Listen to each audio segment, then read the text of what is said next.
जिज्ञासु मित्रों, बहुत बहुत अभिनंदन है आप सभी का दिव्य सृजन में। प्रत्येक दिवस की भांति आज भी हम यहाँ पर लाइव चर्चा का कार्यक्रम शुरू कर रहे हैं। थोड़ा विलंब से, कुछ व्यस्तता और कुछ टेक्निकल इश्यूज आने के कारण थोड़ा सा यह लाइव आज देर से शुरू हो रहा है। लेकिन चलिए, आज का विषय बहुत महत्वपूर्ण है। धर्म मेघ समाधि।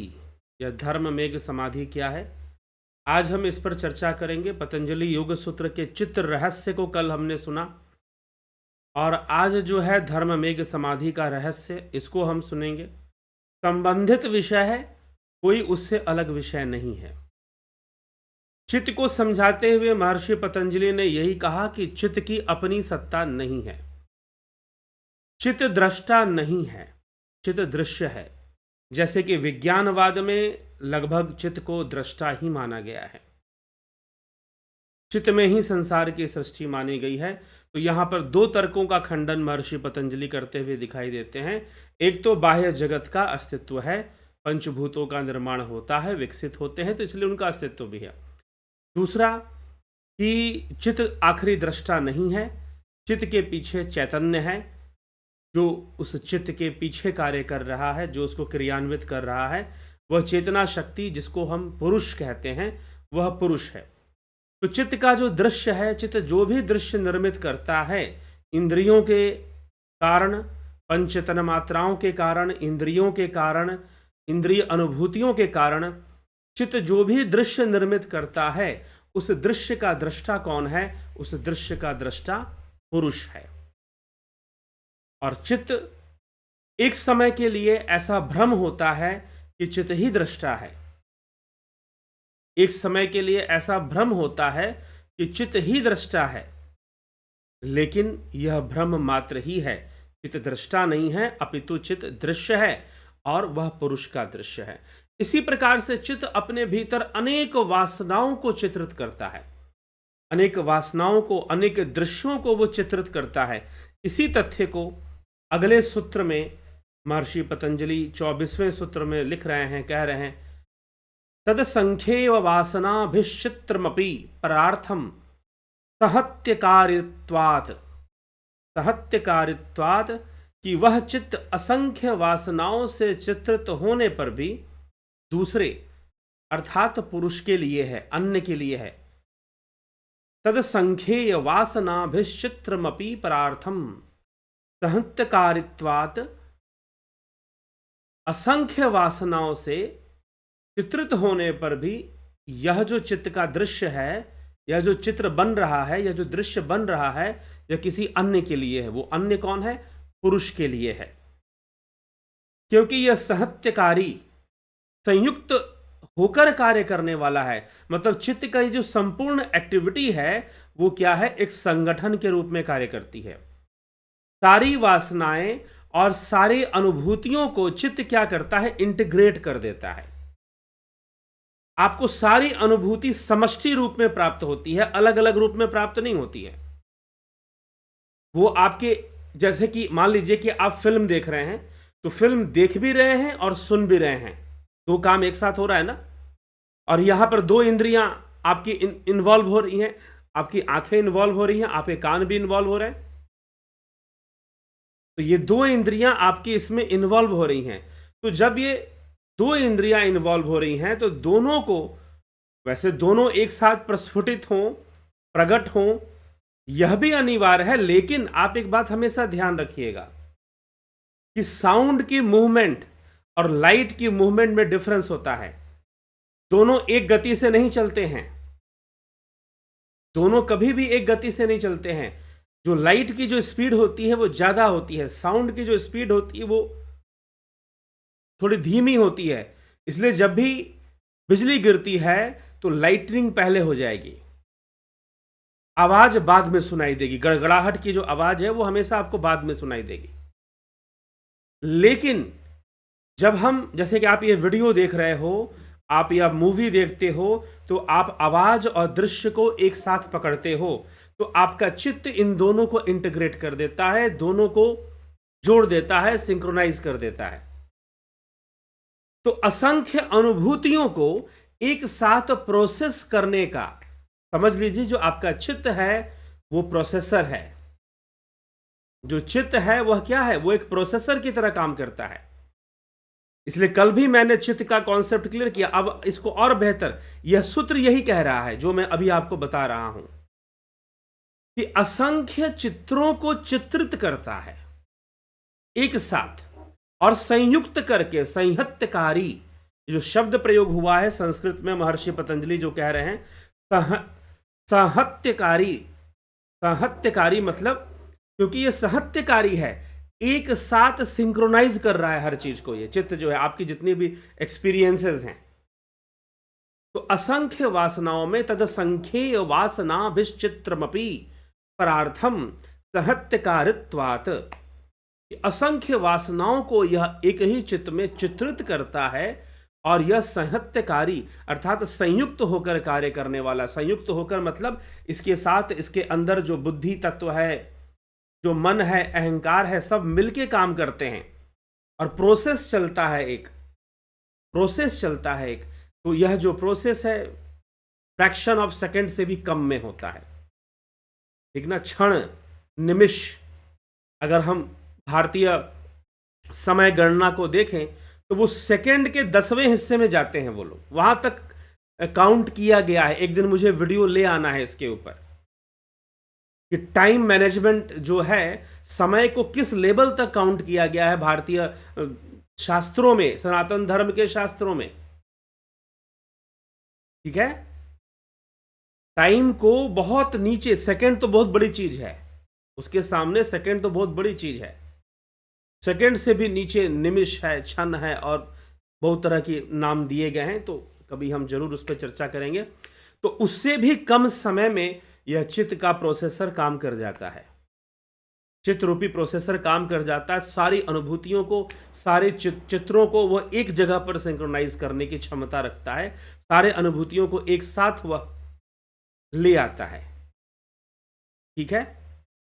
तो इस प्रकार से यह चित्त का यह कार्य है। तो असंख्य वासनाओं को चित्रित करता है, लेकिन किसके लिए?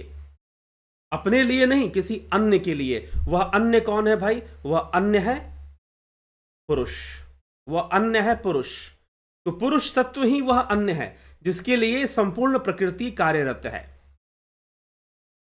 पुरुष तत्व ही वह अन्य है जिसके लिए यह संपूर्ण प्रकृति कार्यरत रहती है। तो किसके लिए कार्यरत रहती है? उस पुरुष तत्व के लिए, उस चैतन्य के लिए कार्यरत रहती है, ठीक है। तो यह विषय हमें समझना है। तो संपूर्ण वासनाएं, जो भी कर्म संस्कार है, जो भी दृश्य जगत है, जो भी सब कुछ दृश्य है, आप जो भी एक्सपीरियंस कर रहे हो वो चित्त के लिए दृश्य है। चाहे आप आंखों से देख रहे हो, ये मत कंफ्यूज कर जाना कि दृश्य मतलब हम आंखों से देखते हैं उसी को कहा जा रहा है, नहीं। यहां पर दृश्य कहा जा रहा है सारे अनुभूतियां जो आप इंद्रियों से करते हैं, आंखों से, कानों से सुनते हैं, तो सुनना भी एक दृश्य है चित्त के लिए। चित्त के लिए सब दृश्य है। त्वचा से कुछ अनुभव कर रहे हो, सब कुछ एक दृश्य है। एक अनुभव जो है वह एक दृश्य के रूप में है चित्त के लिए, और वो सारे अनुभूतियों को स्टोर करने का सामर्थ्य रखता है, ठीक है। अब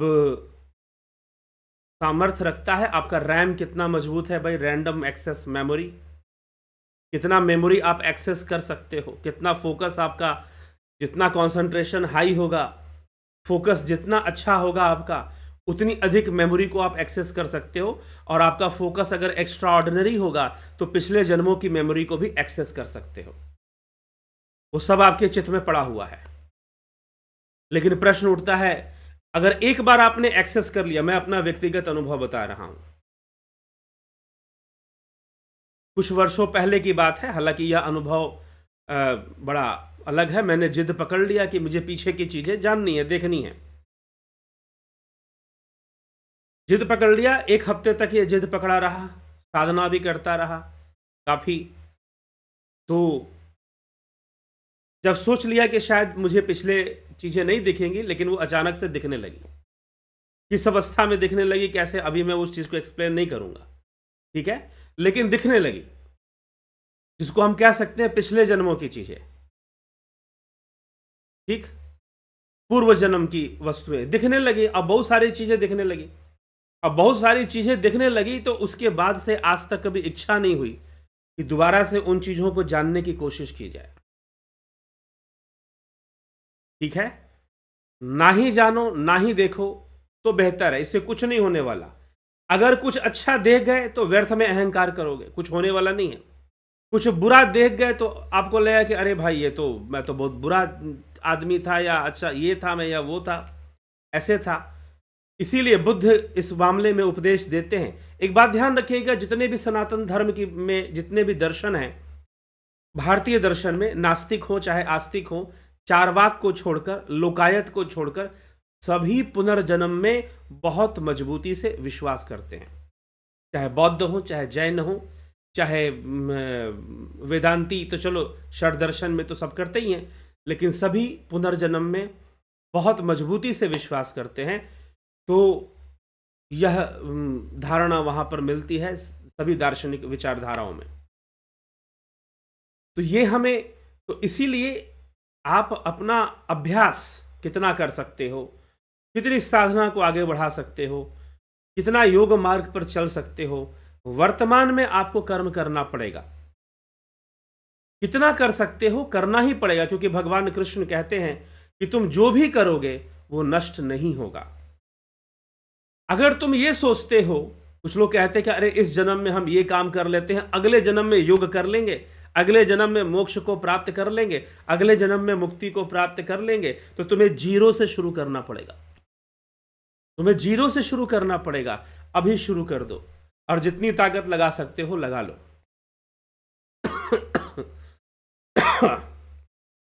जितना अभ्यास कर सकते हो कर लो, जितनी पूंजी एकत्र कर सकते हो वो भी कर लो। ठीक है, तो ये हमें कोशिश करना चाहिए कि हमसे जितना योग हो पाए। छठे अध्याय में भगवान कृष्ण अर्जुन को योग शास्त्र के बाद, योग सूत्र के बाद, हम श्रीमद् भगवद गीता रूपी योग शास्त्र पर चर्चा करेंगे। और भी ग्रंथ हैं तो वो भी बाद में आएंगे, लेकिन भगवद गीता भी बहुत महत्वपूर्ण ग्रंथ है। बहुत सारे प्रश्न बनाए जाते हैं योग परीक्षाओं में भी। तो चलिए, तो चित्त जो है दृश्य उत्पन्न करता है अनेक वासनाओं के साथ, लेकिन यह जो भी दृश्य उत्पन्न हो रहा है यह उस पुरुष के लिए ही हो रहा है। और पुरुष का दृष्टा भाव, पुरुष ही अपने आप को जब उससे अलग करता है, सभी वासनाओं का निरोध कर कर, सभी चित्त वृत्तियों का निरोध कर कर, तो वो समझ जाता है कि संपूर्ण प्रकृति का जो दृश्य है उसमें आनंद नहीं है। मेरा जो अपना स्वरूप है वही आनंदमयी है, वही आनंदमयी है। मेरा निज स्वरूप ही आनंदमयी है। और फिर चित्त जो है निज स्वरूप की ओर ही आगे बढ़ता है, और फिर निज स्वरूप में लीन होकर चित्त का लय हो जाता है। इसी तरह से महर्षि पतंजलि इसी विषय को यहाँ पर स्पष्ट करते हुए 24वें सूत्र में यह बात समझाते हैं कि असंख्य वासनाओं से चित्रित होने पर भी यह जो दृश्य है चित्त का, यह दूसरे के लिए है, अन्य के लिए है, क्योंकि यह संहत्यकारी, संयुक्त होकर कार्य करने वाला है। संयुक्त होकर किसके लिए कार्य कर रहा है? सबको एक साथ कौन ग्रहण करने वाला है? यद्यपि बुद्धि ग्रहण कर रही है संवेदनाओं को, लेकिन सारी अनुभूतियों को वह पुरुष तत्व ही ग्रहण करने वाला है। वास्तविक ज्ञाता उसको कहा गया है। तो इसीलिए हमें यह इसको समझना है। आगे महर्षि पतंजलि कहते हैं, विशेष दर्शिना आत्मभाव भावना विनिवृत्ति। विशेष दर्शिना आत्मभाव भावना विनिवृत्ति। विशेष दर्शी अर्थात विवेकी पुरुष, विशेष दर्शिना, विशेष दर्शी अर्थात विवेकी पुरुष का चित्त भी आत्मभाव नहीं रह जाता है।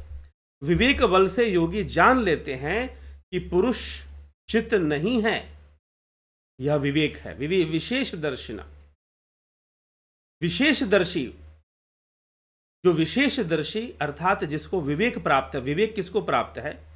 विवेक ख्याति किसको होती है? और विवेक ख्याति कैसे होती है?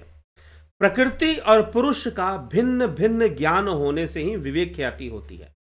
ये कई बार हम रिपीट करके बता चुके हैं।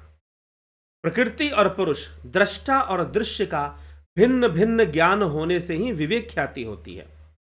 तो जिसको विवेक प्राप्त हो गया है वह यह जानता है कि यह चित्त पुरुष नहीं है, यह चित्त दृष्टा नहीं है। जिसको विवेक प्राप्त हो गया है अपनी साधना से, योग बल से, वह जानता है कि पुरुष चित्त नहीं है, दृष्टा जो वास्तविक दृष्टा है वो चित्त नहीं है। लेकिन इसका भ्रम होता है, इसका भ्रम जरूर होता है कि चित्त ही सब कुछ देख रहा है, सब कुछ समझ रहा है। मान लीजिए एक देर के लिए अभी आप देख रहे हैं, सुन रहे हैं, कौन देख रहा है, कौन सुन रहा है?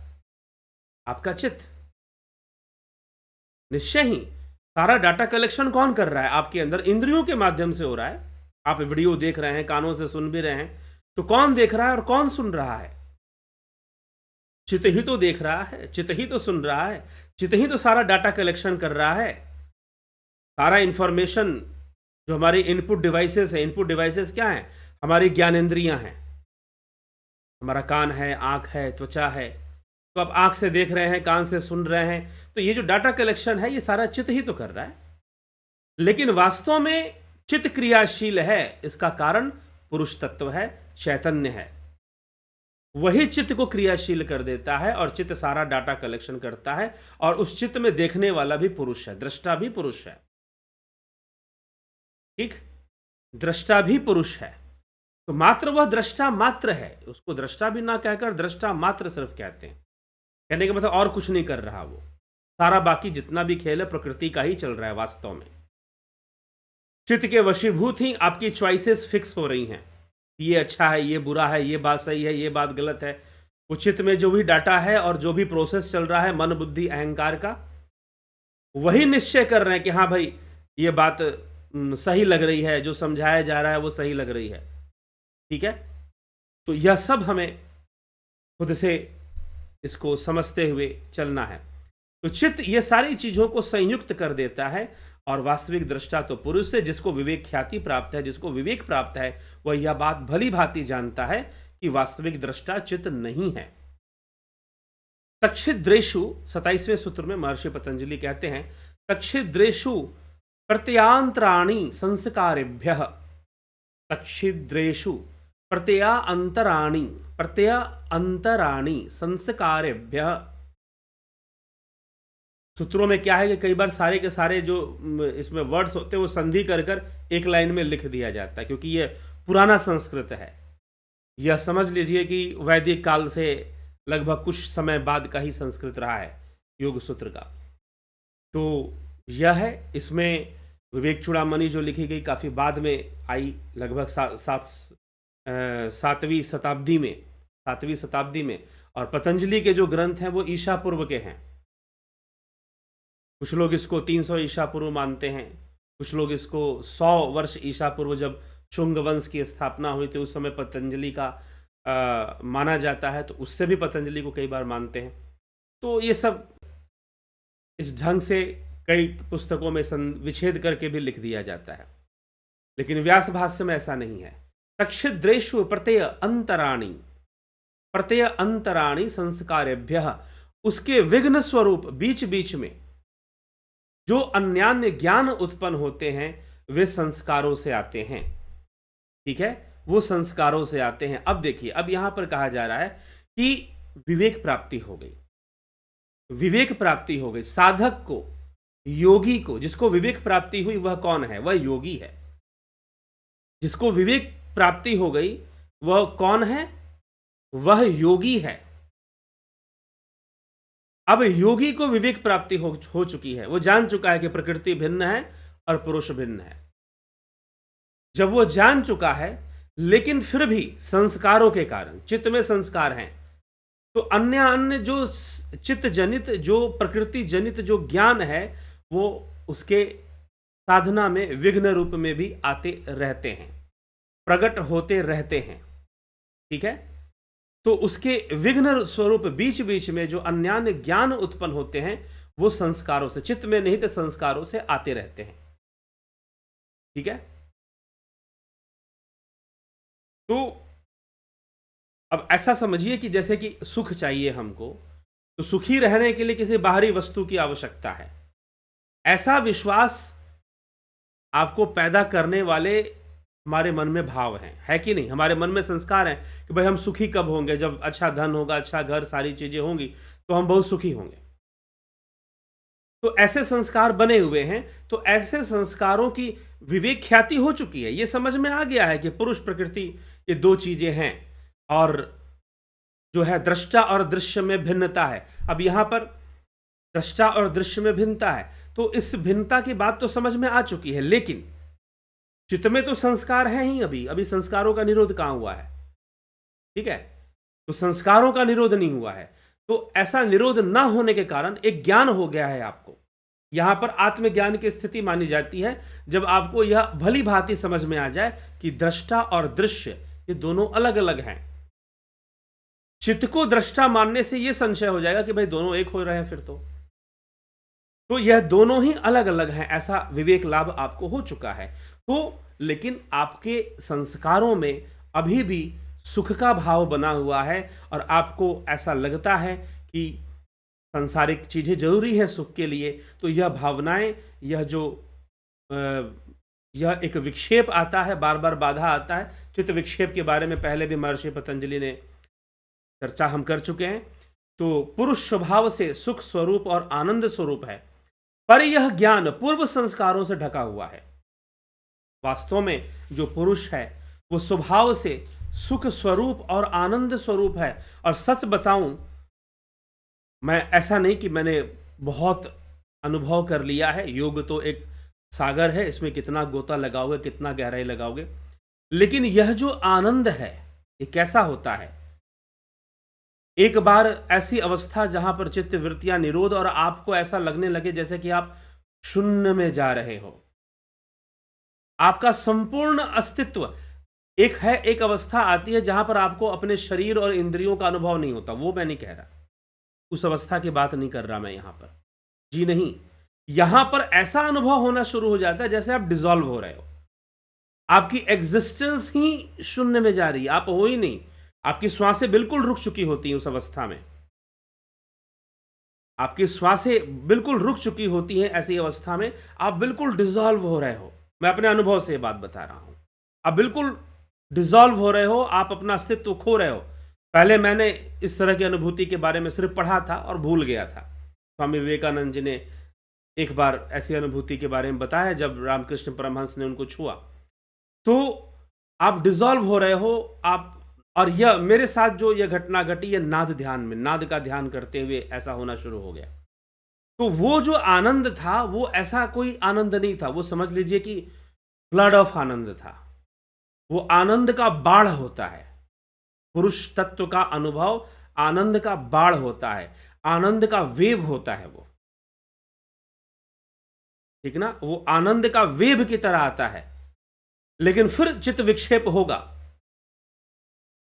कि भाई ये क्या हो रहा है, कुछ देर के लिए समझ में नहीं आएगा, और फिर से आप अपनी वही सामान्य अवस्था में आ जाएंगे आप।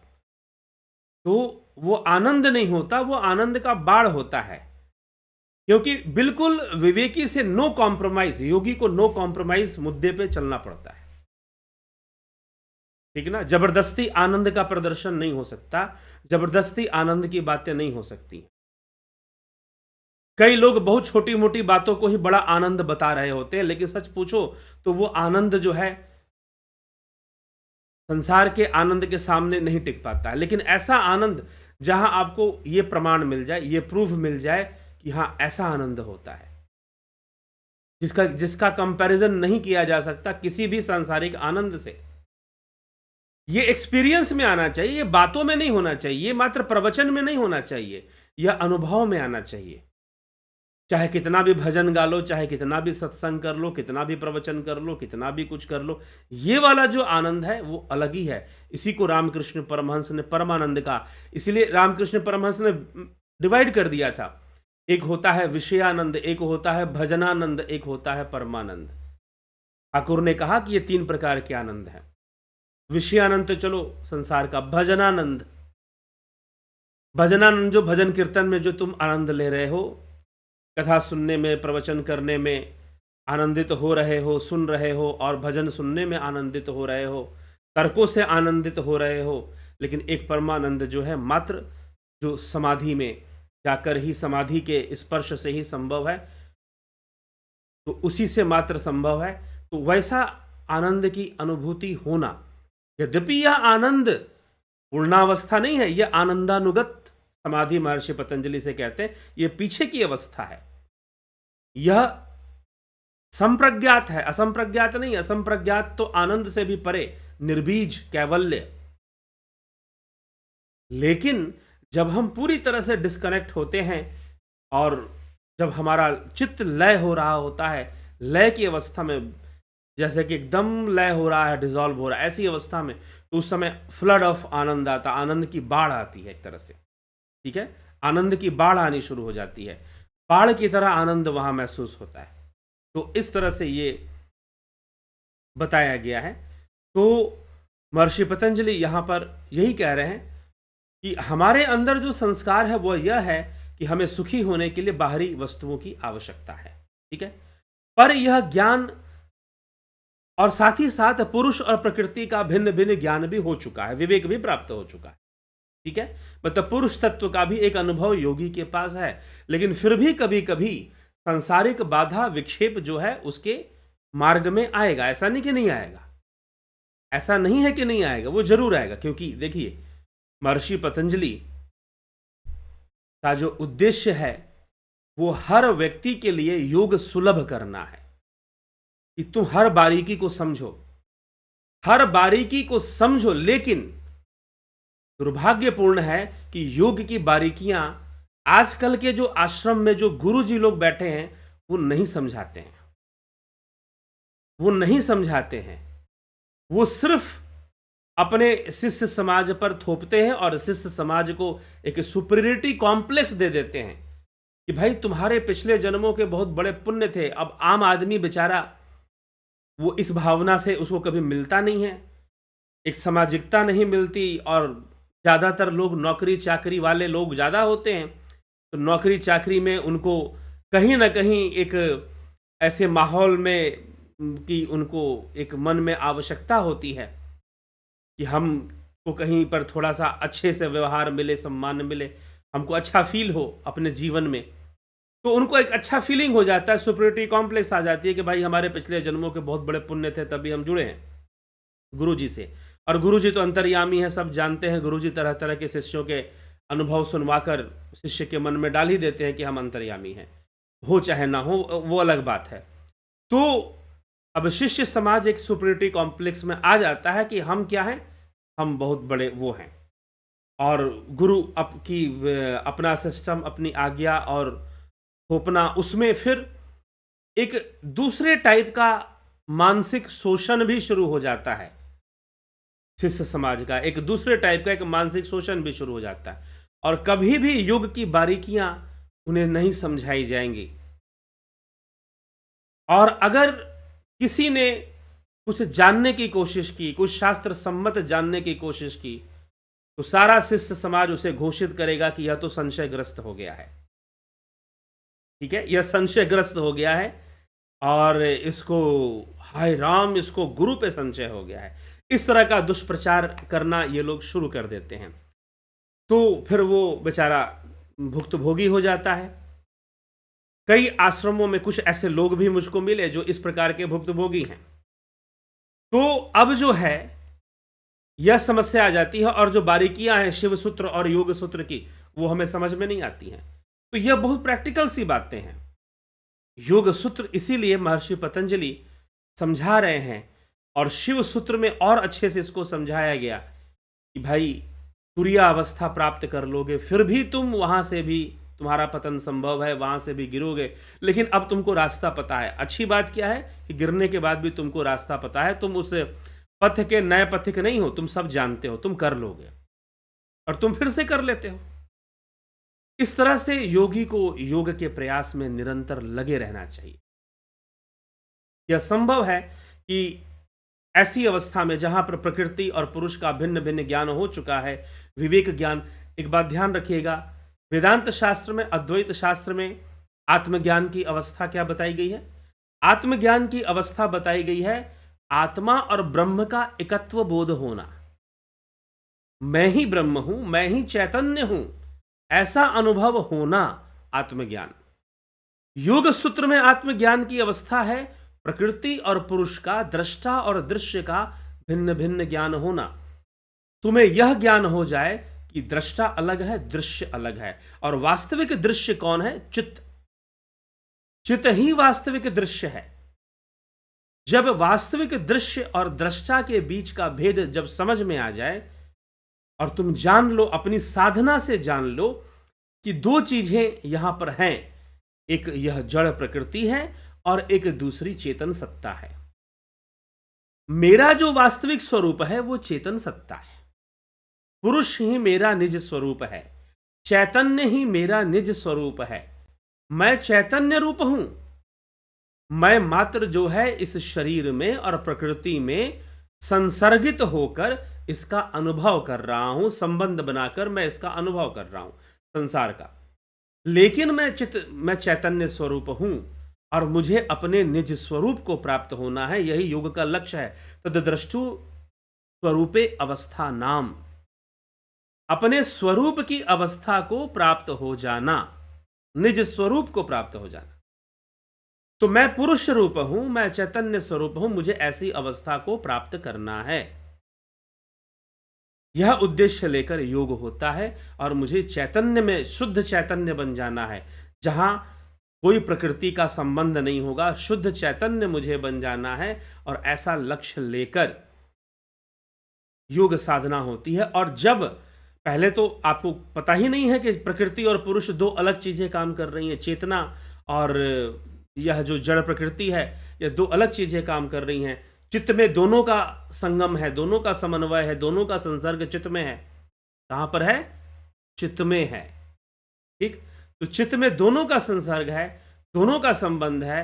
तो चित्त में यह घटनाएं सारी घटती हैं, चित्त ही सारे दृश्य पैदा करता है। और वहां पर ध्यान योग से समझ में आ जाता है कि चैतन्य अलग और चित्त अलग, दृश्य अलग, दृष्टा अलग।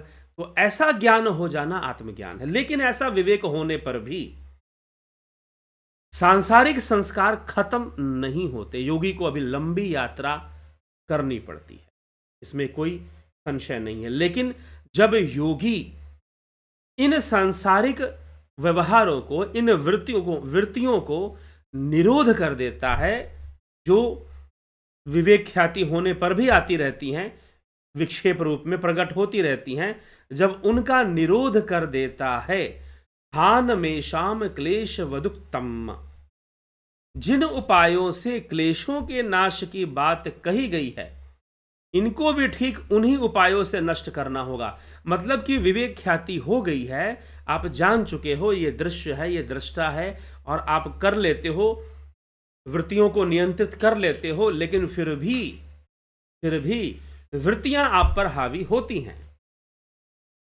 फिर भी ऐसी अवस्था में योगी निष्काम कर्म में आ तो जाता है, लेकिन कर्म करता है, वृत्तियां हावी होती हैं, संसार के कर्तव्य उसके सामने रहते हैं, कर्तव्यों की पालना भी करता है, निष्काम भाव से करता है, लेकिन वृत्तियां उसके ऊपर अभी भी हावी होती रहती हैं। तो अब योगी को जो पिछले जितने भी साधनाएं बताई गई हैं, उपाय बताए गए हैं, क्या उपाय बताया था महर्षि पतंजलि ने? कि विरोधी वृत्ति को ले आना। एक वृत्ति के प्रवाह को अगर कम करना है तो उसकी जो विरोधी वृत्ति है, एक वृत्ति अगर आसक्ति रूप में विकसित हो रही है, बहुत अधिक विकसित हो रही है हमारे भीतर, तो उसके विरोधी वृत्ति का भी चिंतन करना चाहिए और धारणा ध्यान समाधि का सहारा लेना चाहिए। तो धारणा ध्यान से क्या होगा? इन वृत्तियों को रोका जाएगा। और जब ऐसी अवस्था होगी कि आप उन वृत्तियों को रोकने में, उन क्लेशों के नाश में आप सफल हो जाएंगे। जिन उपायों से क्लेशों की नाश की बात कही गई है, अध्याय दूसरे पाद में, साधन पाद में 10वें सूत्र में महर्षि पतंजलि ने यह बात बताई है। तो कही गई है इन संस्कारों को भी ठीक उन्हीं उपायों से नष्ट करना होगा। और जब ऐसे संस्कार नष्ट हो जाएंगे, प्रसंख्याने अप्य कुसीदस्य सर्वथा विवेक ख्यातेर धर्म मेघ समाधि, प्रसंख्याने अप्यकूसीदस्य सर्वथा विवेक ख्यातेर धर्म मेघ समाधि। तत्वों के विवेक ज्ञान से उत्पन्न, तत्वों के विवेक ज्ञान से उत्पन्न ऐश्वर्य में भी जिनका वैराग्य हो जाए, मतलब कि सकारात्मक विचार ही हैं, तत्व ज्ञान के विचार ही हैं, लेकिन है तो विचार। धारणा ध्यान समाधि में भी महर्षि पतंजलि ने ही समझाया कि ध्यान क्या है, बाकी वृत्तियों को रोककर किसी एक वृत्ति प्रवाह को बढ़ा देना है। सारा फोकस जो है किसी एक वृत्ति प्रवाह पर आ जाएगा, सारा फोकस किसी एक वृत्ति प्रवाह पर रहेगा और बाकी सारे वृत्ति प्रवाहों का वो हो जाएगा, निरोध हो जाएगा। लेकिन यह जो एक वृत्ति प्रवाह है, भले ही यह ध्यान में सहायक है, लेकिन इसको भी तो एक समय पर रुकना ही है। तो चाहे वह वृत्ति प्रवाह अब कुछ भी हो, सात्विक हो, राजसी हो, तामसी हो, तामसियों को तो आपने पहले ही अलग कर दिया है, फिर भी आपके ऊपर कुछ हावी हो रहे हैं, कुछ सात्विक वृत्ति प्रवाह बचे हुए हैं। उन सात्विक वृत्ति प्रवाहों में कई प्रकार के प्रवाह हो सकते हैं, आपके भक्तिपूर्ण प्रवाह भी हो सकते हैं उसमें, तो ठीक है। कोई जबरदस्ती की प्रतिज्ञा आपने ले ली है, जबरदस्ती की प्रतिज्ञा आपने कोई ले रखी है, जबरदस्ती का आपने कोई संकल्प बना के रखा हुआ है, बहुत सारी बातें हो सकती हैं। बहुत सारे ऐसी वृत्तियां जो योग मार्ग में सहायक थी, उन वृत्तियों को रखना अपने साथ जरूरी होता है। देखो, कुछ संकल्प, कुछ वृत्तियां ऐसी होती हैं जिनको अपने साथ रखना जरूरी होता है। उनमें से एक यह योग सूत्र की वृत्तियां भी हैं। योग सूत्र में जितने भी विचार दिए जा रहे हैं वो क्या कर रहे हैं, हमें प्रेरणा दे रहे हैं ना।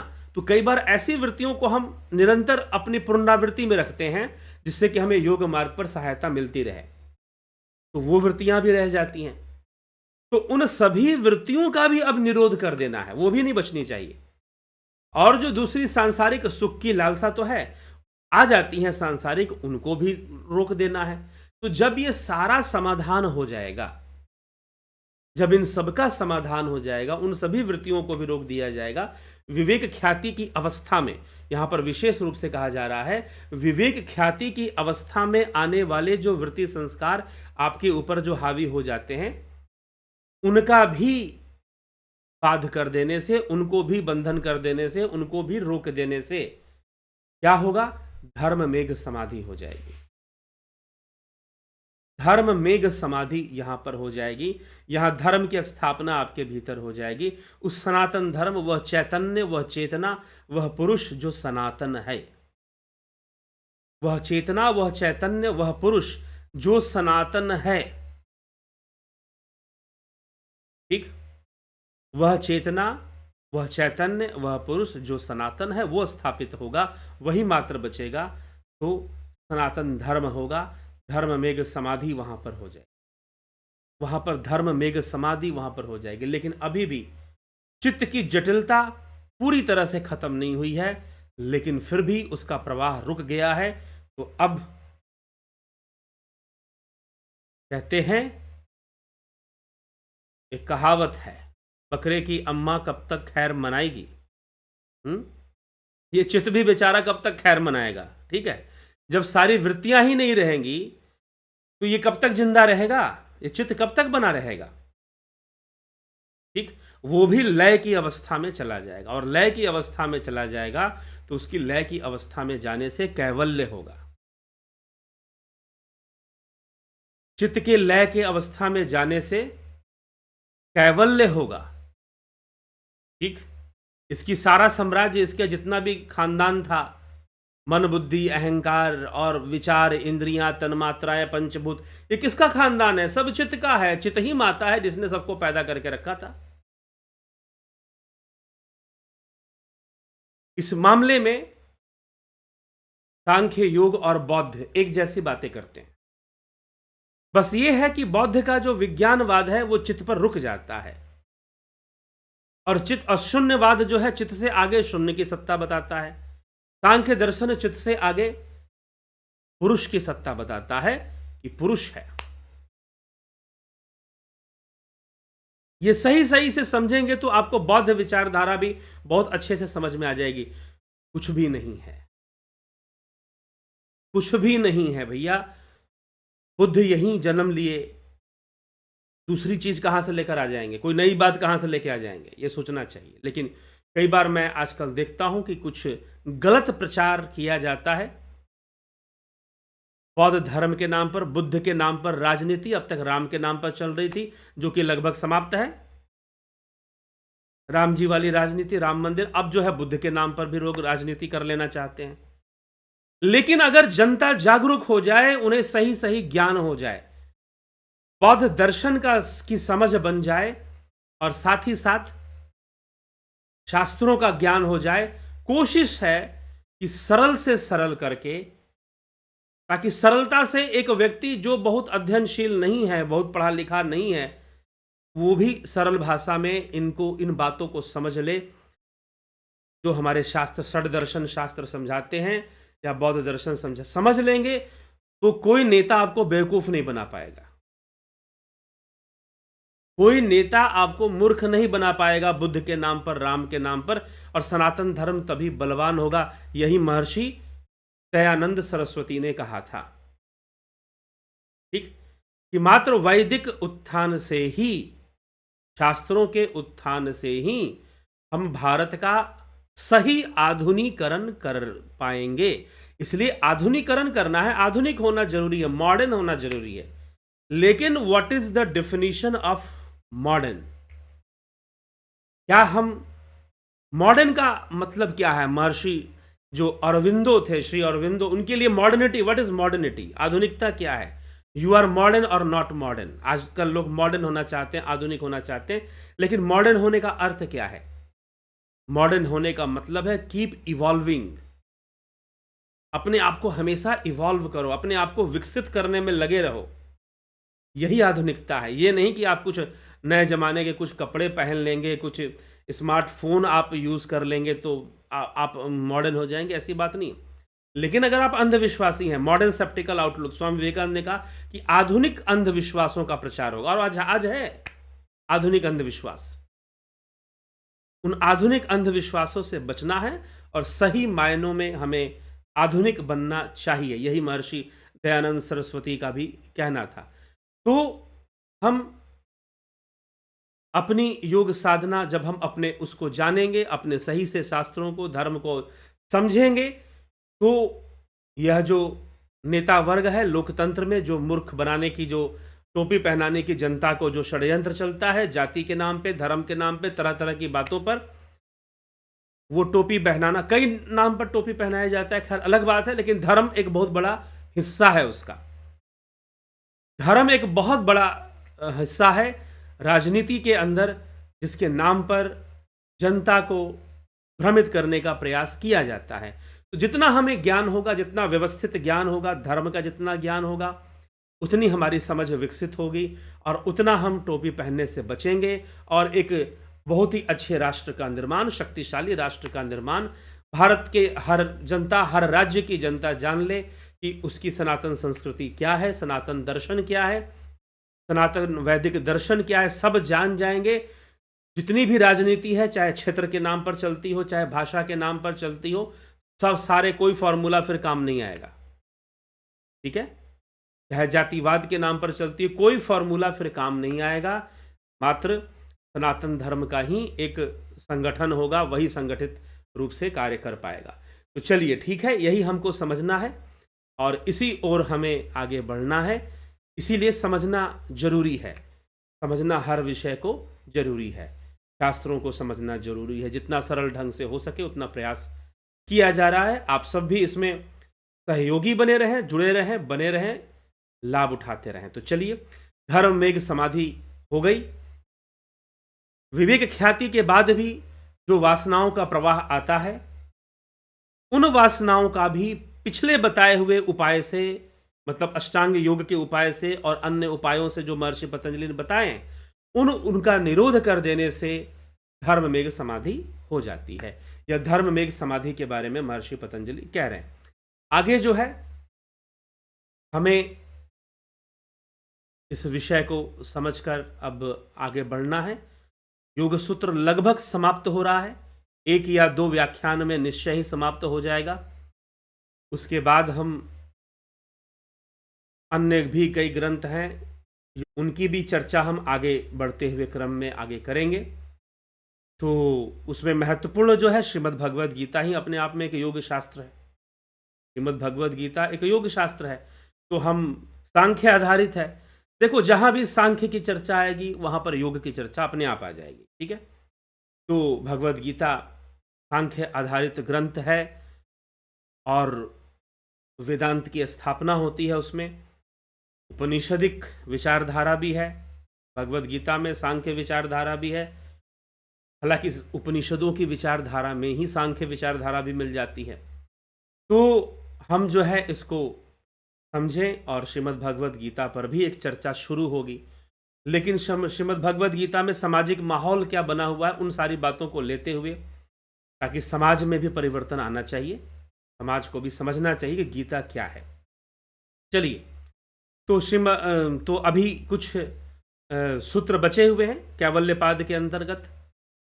तो उन सूत्रों को पूर्ण करने के बाद हम फिर आगे के विषय पर आगे बढ़ेंगे। आप जुड़े रहें, बने रहें। और जो आपका ध्यान योग का कार्यक्रम है वो 23 नवंबर से शुरू हो जाएगा। इसका लाभ उठाने से पीछे ना रहें, ना चुकें, जरूर लाभान्वित हों। प्राकृतिक चिकित्सा का भी एक कार्यक्रम चलेगा जो कि 23 नवंबर से शुरू हो जाएगा। आप ज्वाइन करना चाहते हैं जरूर ज्वाइन कीजिए। इसके बारे में पहले भी डिटेल से हम चर्चा कर चुके हैं, तो अभी नहीं करेंगे, लेकिन देखेंगे कल परसों तक फिर से आपको नहीं समझ में आया, कुछ लोग बता रहे थे, तो डिटेल से बता दिया जाएगा। तो चलिए, नवज्योति नाथ जी, बहुत अभिनंदन है आपका। तो जगत नारायण जी,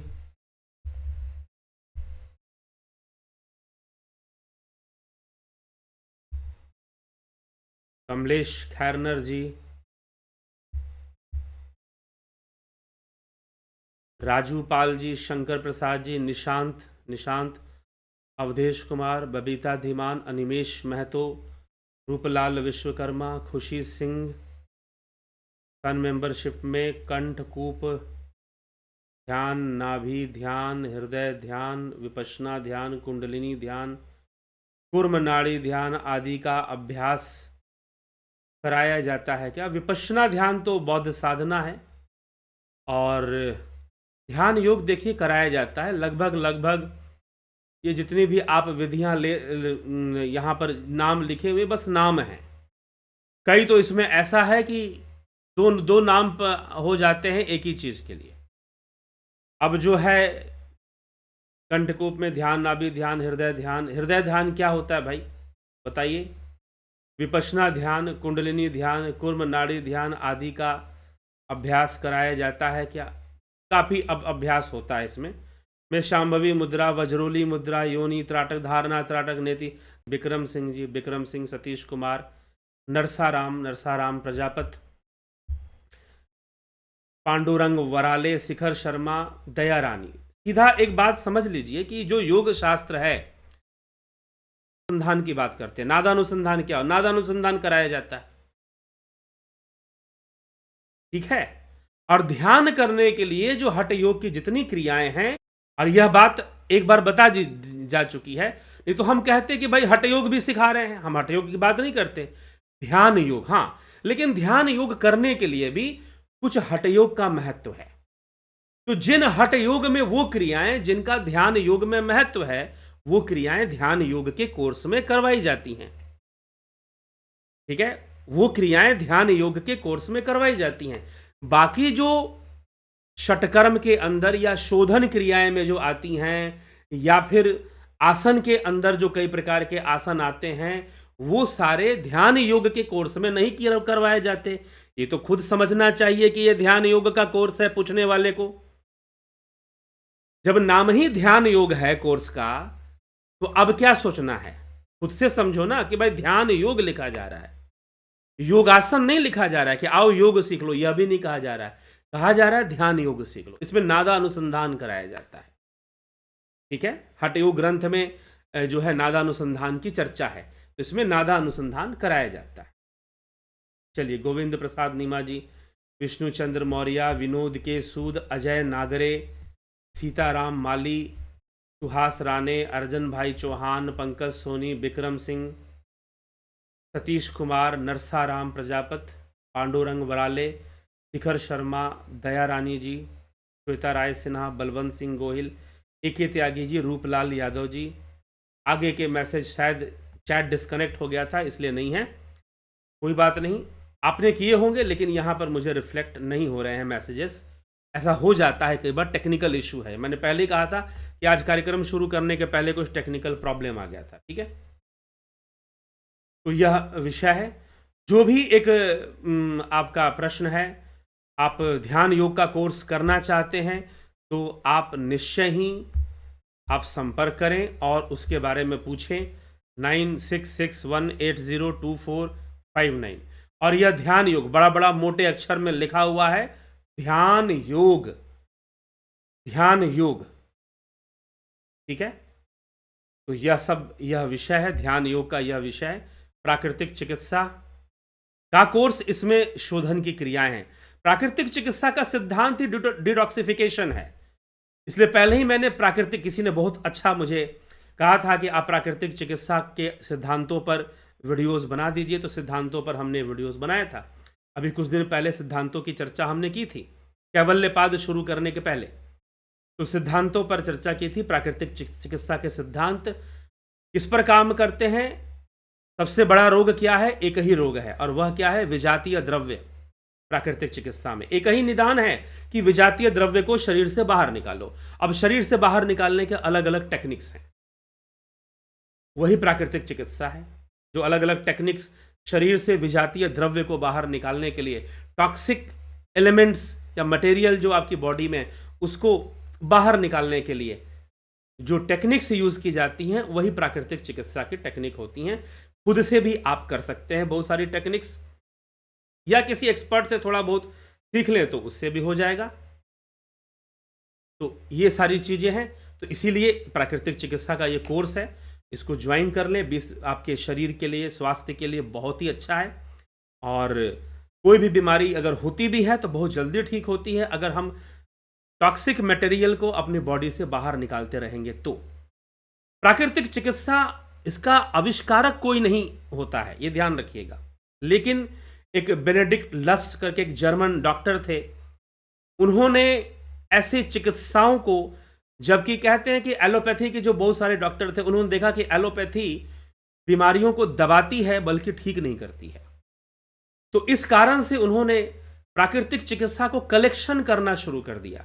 इसीलिए भारत में जो प्राकृतिक चिकित्सा है, इसको निसर्गोपचार भी के नाम से पुणे महाराष्ट्र में एक संस्था है जो कि इसको चलाता है। तो भारतीय पद्धति जो है प्राकृतिक चिकित्सा की, वो भारत के अपने आविष्कार है, वो ये ध्यान रखिएगा। वेस्टर्न नेचुरोपैथी और इंडियन नेचुरोपैथी का इसीलिए डिफरेंस है, ठीक। तो जितने भी ऐसे टेक्निक्स थे, बेनेडिक्ट लस्ट ने उनको कलेक्ट करना शुरू किया, और सबसे ज्यादा टेक्निक उन्होंने हाइड्रोपैथी मतलब जल पर आधारित उन्होंने उसका कलेक्शन किया। और वो कलेक्शन कहां से आया था, पहले से जो लोग प्रैक्टिस कर रहे थे, तो इंडिया में, भारत में बहुत सारी ऐसी प्रैक्टिसेस थी, ऑलरेडी थी, जिसमें कि बस्ती क्रिया है, योग के षटकर्म है, वो भी उसमें आ जाते हैं।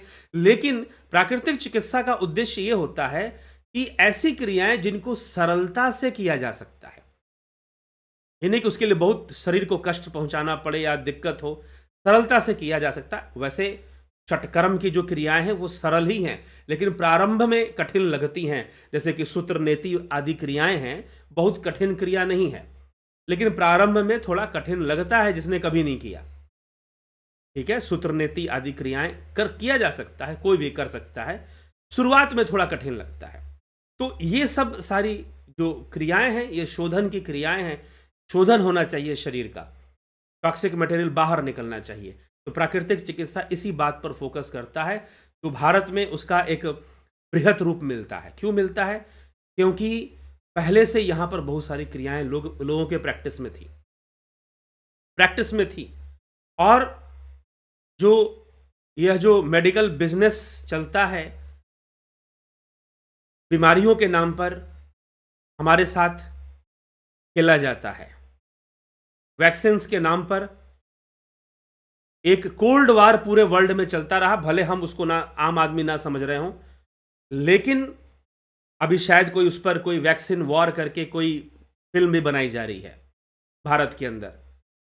तो एक कोल्ड वार पूरे वर्ल्ड में चलता रहा, वर्ल्ड वार की तरह वैक्सीन को लेकर वॉर चला है। ठीक है, मिसाइलें नहीं चली, गोलियां नहीं चली, लेकिन फिर भी उसमें कई हत्याएं हुई, कई जगहों पर कई कानून पास किए गए, इनकी वैक्सीन रोको, अपना वैक्सीन बेचो। क्या है भाई ये? मतलब कुल मिलाकर पैसा इकट्ठा करने का एक तरीका है। पावर के नशे में जो बहुत बड़े बड़े देश हैं वो अंधे हो चुके हैं, और वो जो है हमारा वैक्सीन बिकना चाहिए, हमारा उनके वैक्सीन को यहां बैन करेंगे, वहां बैन करेंगे, दूसरे देशों को धमकी देना कि भाई उस कंट्री का वैक्सीन बंद करो। हमारे देश के वैक्सीन को कई कंट्रियों में बैन रखा गया किसी बहुत पावरफुल देश कंट्री के धमकी के कारण। ठीक है, तो ऐसी बहुत सारी चीजें, एक कोल्ड वॉर पूरे वर्ल्ड में शुरू हो गया था वैक्सीन को लेकर।